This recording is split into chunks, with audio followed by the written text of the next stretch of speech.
Hi, guys. Thanks for tuning in today. I am interviewing Jeremiah Robinson, who is the founder and CEO of CIONIC. This is a company that has lightweight and durable equipment that can help you improve your mobility. Their recent development is called the Cionic Neural Sleeve, and it is an electrical stimulation device that will help with your walking, but it's completely different than all of the other devices out there. Jeremiah talks to me about what it is, how it works, and how you can give it a try.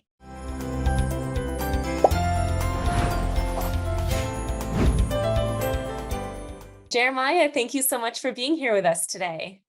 It's a real pleasure. Thank you for having me. Yeah, so I actually just found out about the psionic neural sleeve not too long ago. It was because one of my missing link members had heard about it and she was asking all these questions. And I was like, you know what? I need to find out the answers from someone who actually knows. So I reached out and I'm really excited to ask you just all these questions of what it is, how it works, all the ins and outs, nitty-gritty details.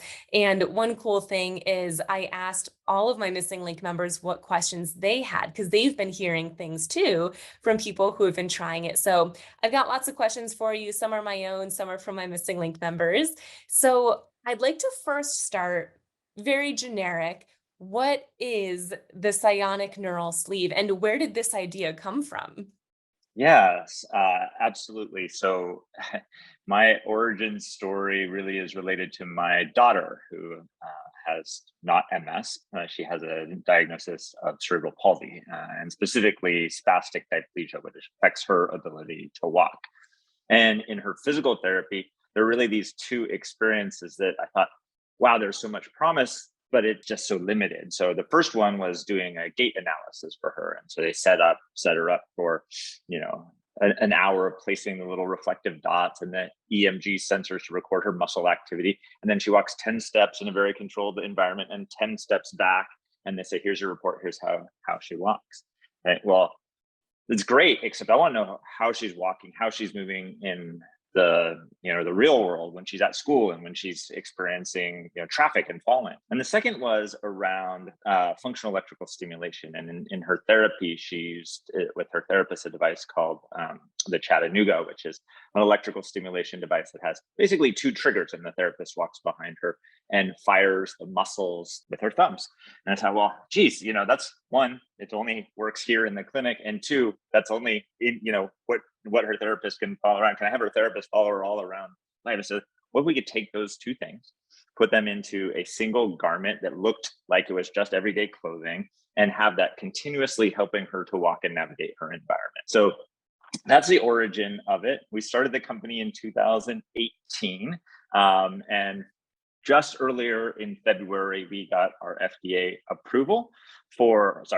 clearance for continuous gait support for people with upper motor neuron conditions like MS, stroke, cerebral palsy, and others. I love that this came from a personal experience because I think that's so different than something that's developed just because you think it'd be helpful, but you don't really know the behind the scenes. And, living with someone, your daughter who has cerebral palsy, you see the ins and outs of mobility and the struggle. So I think that's such a cool background that got you into developing the psionic neural sleeve. I think it's so important. Yeah. So explain to us how it works and also how it looks for people who this might be the first time people have ever heard of it. Yeah, well, let's start with the latter question. How does it look? The goal is for it to look like a legging, and maybe like you see an NBA star or maybe a WNBA star wearing a single leg sleeve. It looks like a compression sleeve. It's made of Lycra. It is lightweight, and it has a small control unit that looks like almost like a cell phone that slips in at pocket level. And that is the brains of the operation, and it controls the whole system.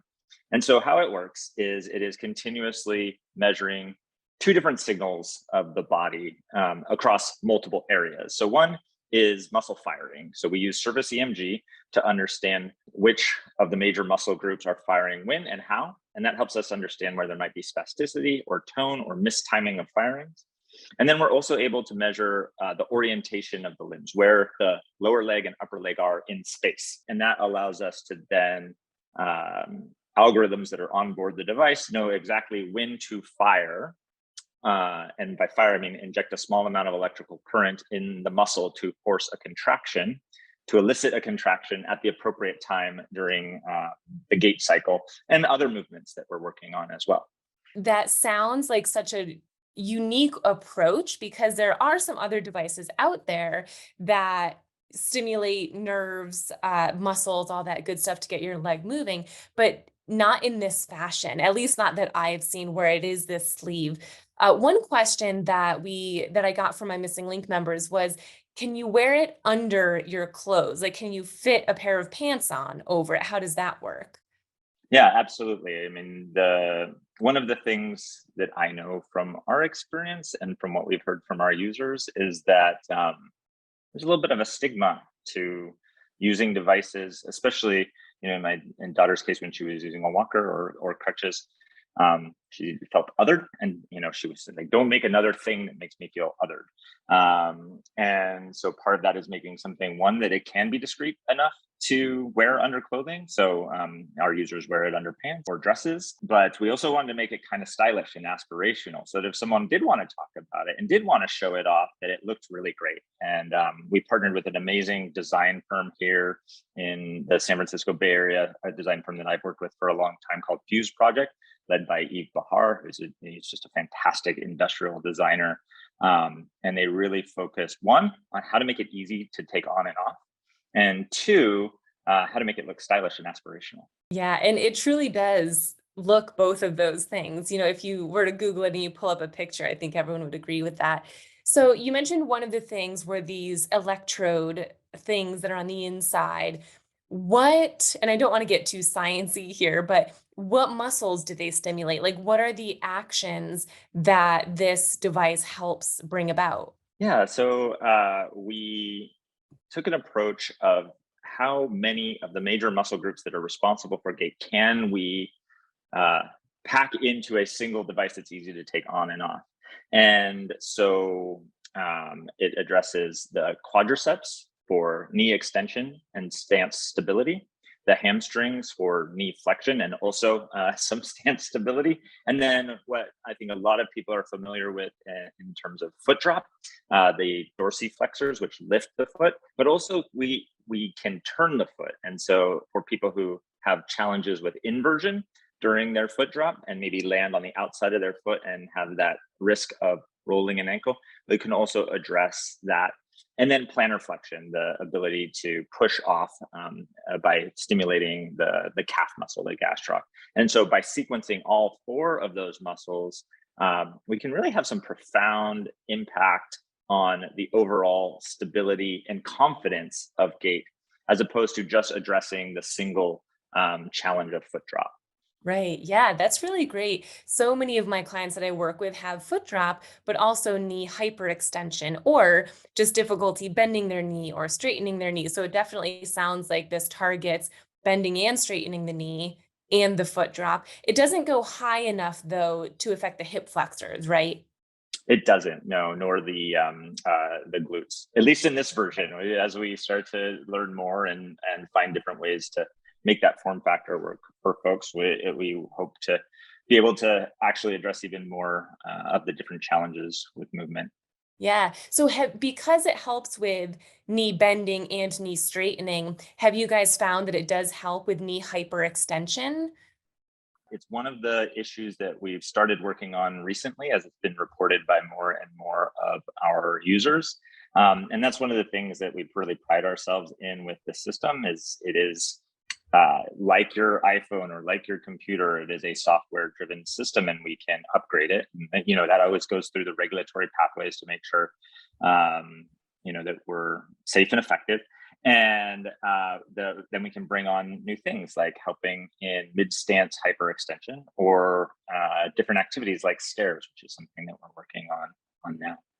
Very exciting. Awesome. So, how long do you need to wear it before you notice some of these benefits? Is it immediate or is it over time? I would say that the majority of our users have experienced an immediate what's called orthotic effect. And that's actually how we ran our initial trials, where one visit, users across the different spectrum of upper motor neuron conditions came in, and we would put the sleeve on, and then we would run trials back to back of 10-meter walk test with and without stimulation, and then measure the difference in the kinematics of movement. And primarily what we were looking at, it was two things, was clearance of the foot during swing, so avoiding dragging a toe, and then that inversion at heel strike. Are we landing with the foot rotated out or nice and neutral? And in those trials, we saw on average a 9-degree improvement across those metrics, where 4.9 is considered clinically significant by physical therapists. That's a lot of the science and study side of it. But what were people experiencing? And this is something that we hear so much, is there was a confidence and a reduction of the cognitive load. And so, what we hear from our users is that, without the device, I really have to focus on every step. And there's a fear of falling with each of those steps. And as we sequence, and especially as we sequence more of the muscles, we're able to reduce some of that cognitive load. Now, we have a group of users who are now using the device at home and have gone 3 months. And that immediate orthotic effect is now complemented by a training effect, meaning as they're getting used to it, as they are gaining strength, mobility, and confidence with using the device, what we're seeing is increases in stamina. So the amount that they're walking. And just one anecdote from an MS participant who started with us in February, she was using a wheelchair for most of her mobility needs and doing very limited walking and walking in physical therapy. She told us last month, she said, I haven't used my wheelchair in a month, and now I'm walking 40 to 50 minutes at a time. So there is this ability to gain strength, gain mobility, and independence, which is, sort of the holy grail of why we do what we do. Yeah, and I think those subjective outcomes of the confidence, decreased cognitive work is so important because, at least with MS, one of the main symptoms can be fatigue. And that includes cognitive fatigue from Mm. how much work it takes to, when you think about every single step that you take when you walk. So that might sound to some people like, oh, that's a cool side effect, but that could be actually a really, really big effect of this device. So that's really exciting. Have you noticed any other type of subjective improvements in addition to the reduction of cognitive load? Yeah, so one of the most exciting things for us with our home users is looking at overall quality of life. And we ran a survey which looked at the sort of 5 major components of quality of life, mobility being one of them, activities of daily living, self-care, anxiety and depression, and pain. And after 12 weeks of trial, we were seeing really profound mobility improvements. But what came as a quite a pleasant surprise for us, and something that is truly compelling, is this reduction in anxiety and depression and in pain. And our thesis is that mobility is such an important capability for independence and for health, and it shouldn't have surprised us that as you improve that, as you improve community engagement, those other metrics will improve along with it. And it really speaks, in my mind, to a goal of healthcare moving forward: is how do you treat the whole person, and not just a single symptom. Yeah, absolutely. Awesome. Have you found that this device works better for people who, specifically with MS, haven't had the disease for as long, or progressive MS versus relapsing MS, or have you just found it works similarly for anyone regardless of those things? Particular phase of the disease, and say more that individual. It's very individual, regardless of where they are in the disease progression. We've had people who are in the progressive, and people who are in relapse and remitting report great outcomes. And I that initial example I gave was one of the questions we have is, how limited in mobility can we start with? And we have exercises built into the sleeve as well as the walking support. And so there are two different modes of stimulation within the exercises. One's that's just timing based, so that it can help to gain strength without having to necessarily elicit the contraction or the triggering themselves. And then there's a mode that uses that EMG signaling and the ability to read what that signal of intent is to help reinforce that with stimulation. And some of the folks who are doing a lot of those exercises are seeing a different set of gains within strength. And we had one of our male MS users whose girth of their calf has grown by 3/4 of an inch. And you know that without using the muscles, you're going to start losing the muscles and the tone and the dexterity of using those things. And so that was a long-winded answer of saying it's a pretty broad spectrum, and we are trying to extend it further as well. Yeah, that's really cool. So, is the idea that you would go to a physical therapist to get this device, and then they help fit it to you, make sure it's set correctly, then you go home and you use it, and then if you get strong enough, you need to get the settings changed, or, how often do you need to tune it up? So, two really good questions there. One on how does the initial setup happen? And one of the things that we wanted to do was for all those people who aren't going to therapy, who aren't able to have access to a professional, we wanted to be able to help them as well. And so we built a telehealth layer into the system whereby our technicians, people who are experts in setting up the system, can work with the user. So they'll get the device delivered to their home. They have an appointment with a real live person, but just on the other end of the camera, like you and I are here, and they'll go through, train them on how to set up the system, train the, to do the initial tuning. But we really wanted to put the power in the hands of those users and do it in a really user-friendly way, because an individual living with one of these conditions, they're the most invested. And if we can make it easy enough to use that they can have the confidence to change the settings and optimize it, especially in something like MS where it changes on a day-to-day basis, that is ideal. Now, we will check in with them on a regular basis, and they're always able to reach out to us, and we can do a virtual tune-up for them as well. That is so great to hear. One thing I love being an advocate for is accessibility, which is why almost all of what I do is online, because you can help so many more people. So that's a really nice touch that I love that you guys included. Is the idea with the Cionic Neural Sleeve that you would notice these improvements, maybe especially if you're doing the exercise portion and using it for walking, that over time you get stronger, your walking becomes better, that eventually you wouldn't need it? Or is the idea that this would be something that you would just continue to use moving forward?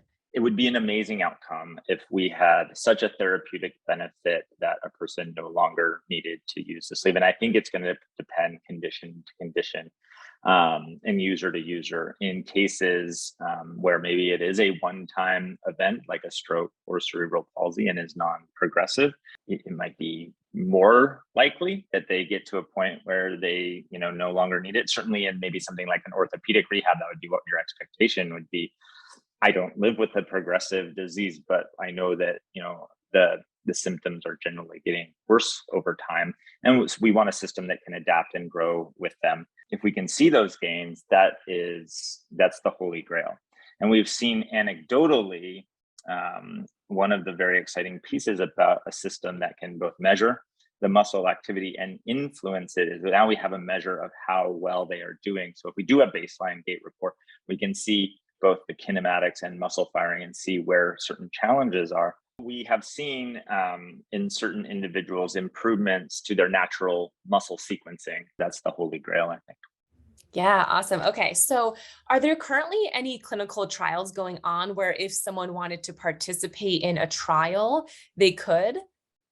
Yeah, we're just about to start our second longitudinal trial looking at long-term use and benefits towards mobility, specifically endpoints of gait speed and balance, and reduction of fall risk.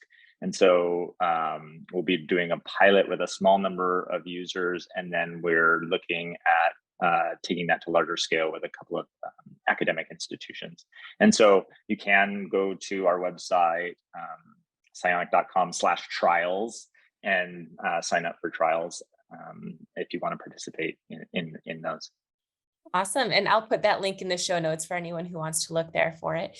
So let's say someone is very interested. They don't want to wait for a clinical trial. They just want to try it now. Is this something that insurance typically covers or not? And what is that process like to get one in your hands? Yeah, so we'll start with the second question.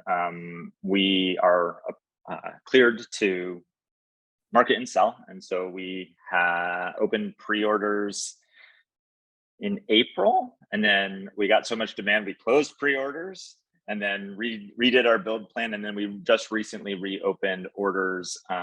And so our first devices from that first cohort will ship in November of this year, and then the orders that are being taken now will ship in and around February of this year. And so the way that works is that basically it was important to me as someone who has purchased a number of very expensive things, because I would do anything for my daughter to help her achieve her goals of independent movement. But oftentimes there's no trial, there's no money back guarantee, and just sort of hoping that it works. And I've had experience where it doesn't. And so I wanted to price it in a way that people were only paying if it was working for them. And so it is considered experimental technology by most payers, although there are folks who have been able to work with their doctor, get the letter of medical necessity, show that it is giving them improvements, and make that case, and will help folks with that. But the pricing as we have it structured now is $200 a month for the first 12 months, return it anytime and stop paying. That was the best way to say, look, if it's working, great. And if it's not, I don't want, I want the device back, and we'll figure out how to make it work for, as many people as possible. Yeah. So that sounds like it's a trial period almost, like, because if it's not working, you're not stuck with something that wasn't helping you. Do you have like a trial phase where you can try it for 30 days, and if you end up keeping it, it goes towards that? Or is it just, nope, you get it and then you pay as you had just said? Yeah, that's the program we have now, and it's Yeah. early, and we will listen to the user feedback and find other ways. I mean, we've had a couple of people say, "Can I pay it all up front because I found a grant that will pay for Oh, it, and so I need to pay for the whole price." And so we're learning what works from a pricing and affordability standpoint, and I think over time we'll just continue to try to make it as affordable and accessible to as many as people as possible, because there's a lot of people out there that could benefit, yeah. and that's our goal. Absolutely. I love how adaptable you guys are. I think that's so important when it comes to helping. So your product can help, as you just said, so many people. And I think it's important listening to that feedback and just being open to it. So that's really great. Are there any contraindications to using it? Generally with electrical stimulation devices, things like implants, baclofen pumps, is there anyone who should not use this type of device? Yes. So the contraindications are really around implanted devices with digital components. And it's not saying that you can't use them, but you really need to work with your physician to understand. And so pacemakers, baclofen pumps, pacemaker it would be something that we would certainly recommend against. Baclofen pumps, in our conversations with clinicians, they seem to be more comfortable with that. You want to do it if you're pregnant, and tumors or skin lesions under the site where you would have stimulation. Gotcha. Makes sense. Any updates or ideas as to when this might be available in different countries? I know I have a lot of clients in the Mm. US, but also Canada, UK, Australia. Have there been any steps in that direction to go international? There have not. I mean, we are a small company and just getting started, and that's one of the reasons we are so flexible because this technology is new. At the same time, like it's walking through the regulatory and getting a regulatory in the U.S. and now working towards reimbursement in the U.S. Gosh, there are a lot of people though who have asked internationally, and my wife is Canadian, so it ends up being a topic of conversation quite a bit as to when we'll go there. And I'm hopeful that over the next couple of years we will be able to start going into other markets. I had someone who is a distributor of products from Malaysia reach out and say, "Can I sell this in Malaysia?" And I'm like, "I have no idea." Not yet. I don't even know what the regulatory environment is in Malaysia, but we'll as we work with these foreign regulators, as we nail down our processes here in the US, the goal is to build something that everyone in the world can use. Yeah. Oh, I'm so excited for you guys. I feel like I caught you right before you're just gonna like expand beyond measure. So that's really exciting. I'm so excited that we can share this with even more people. Is there anything else that we haven't touched on yet that you think is important to share about the Cionic Neural Sleeve? Yeah, one thing that I failed to touch on earlier and is very important to a lot of our users who have used electrical stimulation before is that we made a choice very early on to address one specific challenge people have, which is the challenge of getting the electrodes placed properly. And so you'll often hear people say, "Well, I had to take the electrodes and move them and get them into the right place." In the clinical products or products that have come before in this space. And we said, well, what if we could take and actually make that a software problem? And so our electrodes are actually an array of electrodes that can be steered in software. And that's why we're able to both lift the foot and turn it out for a foot drop participant. That means that you put it on once and you don't have to take it on and off to fuss with the electrodes. I think that is a real pain point for some of the solutions that have come before, and one of the big innovations that we hope satisfies that need for our users. And so far the feedback has been really great. They've been able to just put it on once and tune it up and go. Yeah, that's great. So are they stuck to the sleeve and then you just put the sleeve on and therefore it's in the same spot every single time? Yeah, that's another advantage of using a garment type form factor is you get registration points, and the main registration point for that is the knee. And so you put it in the knee, and then there's a process of um, peeling off the protective cover and then putting the garment the rest of the way on. And it was designed, and I love what our industrial design team can go out and talk to the users and make something, especially for our stroke participants who have hemiparesis that affects their upper extremities. Can they put it on with one hand? And when you think about something like build, what is our end point of success? It's independence. And if you build something and it requires someone else to put it on for you, all of a sudden you've lost one of the major points of independence. And so that is part of the goaling for us, and part of the motivation of our partnership with Fuse Project was, let's make it so that they can do it themselves. That's great. Independence is, I think, the ultimate goal with mobility, but even all things. So just even boiling it down to putting it on, you're right. Just every layer of it can be so helpful if you're able to use it. So that's such a good point. Awesome. Well, I think I just looked through and those are all the questions from myself and my missing link members. This has been so eye-opening and informative. So thank you so much for your time and for creating this and for sharing it with us today. Absolutely. And we love being part of this community, and all of the feedback that we've gotten from our early trial participants who have taken with us from early concept all the way through to something they're using every day in their lives. We couldn't do it without this community. So we're super happy to be on this journey with you. Awesome. And can you repeat your website again for those that might want to check you guys out? Yeah, so cionic.com, CIONIC. And there's information for pre-ordering, signing up for trials, or just signing up for the newsletter to follow along on the journey.